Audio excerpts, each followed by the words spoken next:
In today's episode, a woman takes her two dogs on a walk through the trails by her house when she stumbles across a black bear and her cubs.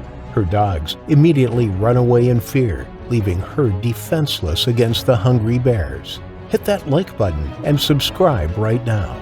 This is the terrifying black bear attack on Laney Malavolta, eaten alive by a bear and her cubs. Welcome to Final Affliction.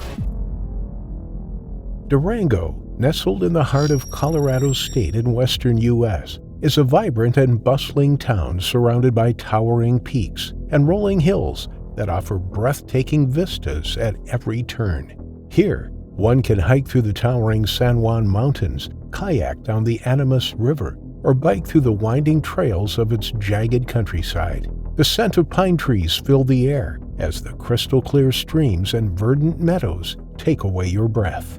Laney Malavolta was a 39-year-old backcountry enthusiast who enjoyed being out in the woods. She and her boyfriend, Justin Wrangel, lived together in their home north of Durango town. The outdoors here provided an awe-inspiring scenery that Laney enjoyed exploring with family, friends, and her two dogs. On Friday, the 30th of April, 2021, Laney clocked out of the Republic National Distributing Company in Littleton, where she worked as a wine sales representative. She was feeling high in spirit as she looked forward to a fulfilling outdoor experience over the weekend. She was a fearless adventurer who loved nothing more than exploring the great outdoors. In the evening, Laney put on a sturdy pair of hiking boots, leashed her dogs, and set out on a peaceful walk with her two dogs by her side. She took a quiet, private trail near County Road 203 and Trimble Lane.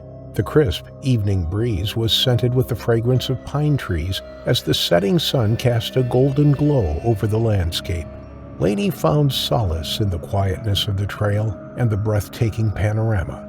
The outdoors was her sanctuary, where she could escape the hustle and bustle of her job and reconnect with herself and with nature. The serene, winding trail passed through a wooded area near Whispering Pines Bible Camp. As they moved deeper into the trail, she could see the world fading away, leaving the three of them surrounded by the beauty of Durango's backcountry.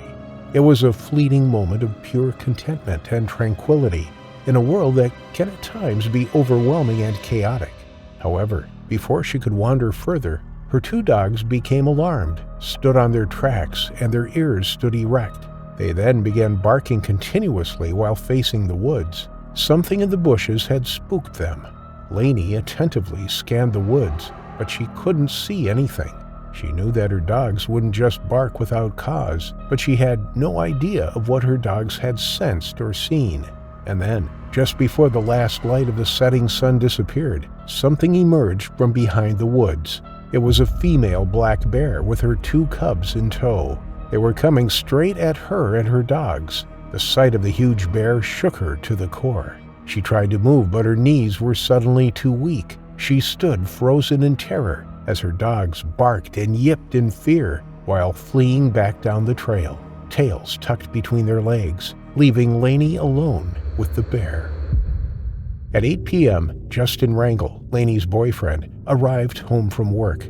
He was working later than usual that day and had tried reaching Laney to let her know that he would be coming home late, but Laney was yet to respond. Immediately after parking his car, he noticed that something was odd.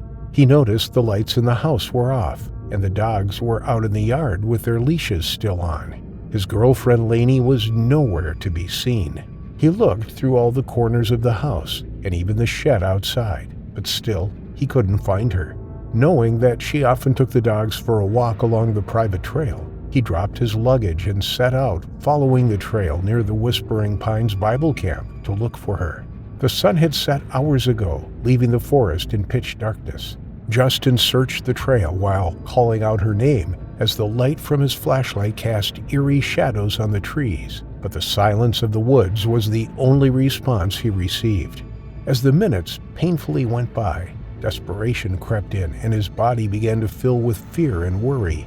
A sense of despair washed over him as he thought of all the things that could have happened to his dear girlfriend. He couldn't bear the thought of losing her. At 9:30 p.m., 1.5 hours after he began the search, his flashlight skimmed across the underbrush, and he caught a glimpse of human legs with familiar hiking boots still on. The legs were protruding from a lump covered in dirt and debris. He got closer to examine the horrific scene and lifted the twigs and leaves carefully, crossing his fingers that it was not his girlfriend lying there helplessly, and if it was, he hoped that she was still alive. As he lifted the last leaf off the face and shone his light on it, his heart sank and shattered into a million pieces. It was his girlfriend, Laney, lying motionless with her body partially eaten. Justin's hands were shaking as he grabbed his phone and dialed 911 to report the incident. Deep in his heart, he hoped that this was just a bad dream and that maybe, just maybe, Laney would wake up. As he slowly came to terms with reality, Justin sat next to her lifeless body in the pitch-black woods and wept uncontrollably. The thought of being alone in the dark trails no longer scared him. He felt as if his world had come to a sudden stop. Colorado Parks and Wildlife authorities promptly arrived at the scene and declared Laney dead. For the second time, Justin's worst fears had been confirmed. The authorities immediately suspected a cougar to have been the culprit, as these wild cats tend to bury their prey with leaves and dirt before returning to finish feeding on them later. However, the officers also found bear droppings and an abundance of bear fur at the scene, and they were now more convinced that the culprit was in fact a bear. A search team consisting of Colorado Parks and Wildlife officers with trained tracking dogs tracked and located the female black bear and her 2 cubs, who hadn't gone too far from the scene. As per the Colorado Parks and Wildlife's policy, when a bear attacks or consumes human remains, it has to be euthanized, and so the bear, along with her cubs, were put down. Relocation isn't considered a real option in these cases, due to fears that bears might return to their original location, having found a new food source in humans. A necropsy carried out by a state wildlife pathologist revealed human remains in the digestive systems of the sow and one of her cubs. The trio was in perfect health, with adequate fat stores and no signs of abnormality or disease that would have caused the attack. The sow weighed 204 pounds, while the cubs weighed 66 and 58 pounds. The officers stated that the 10-year-old mother bear was potentially teaching her cubs that humans are also a source of food and not creatures to avoid or fear. This, with no doubt, would make the cubs potential man-eaters as they aged.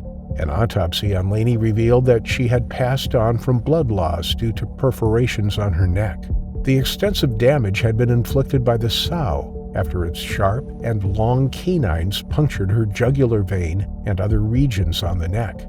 According to the coroner, the sow may have taken Laney down by clamping her powerful jaws on Laney's neck and throwing her back and forth before dropping her to the ground. The sow and one of her yearlings had then partially eaten the soft tissues on her face and arms. Both the autopsy results performed on Laney and the necropsy results from the bears confirmed Laney Malavolta's death was the result of a bear attack. Her family and friends were shaken to the core by her demise. They described her as an experienced and knowledgeable operator in the backcountry who spent her life in the outdoors. Her greatest joy was to be in the woods, and she wouldn't have wanted to exit the world in any other place, something that gave her loved ones some solace. As for Laney, she did nothing wrong to invoke the attack. She was simply in the wrong place at the wrong time, sadly leading to her terrifying final affliction.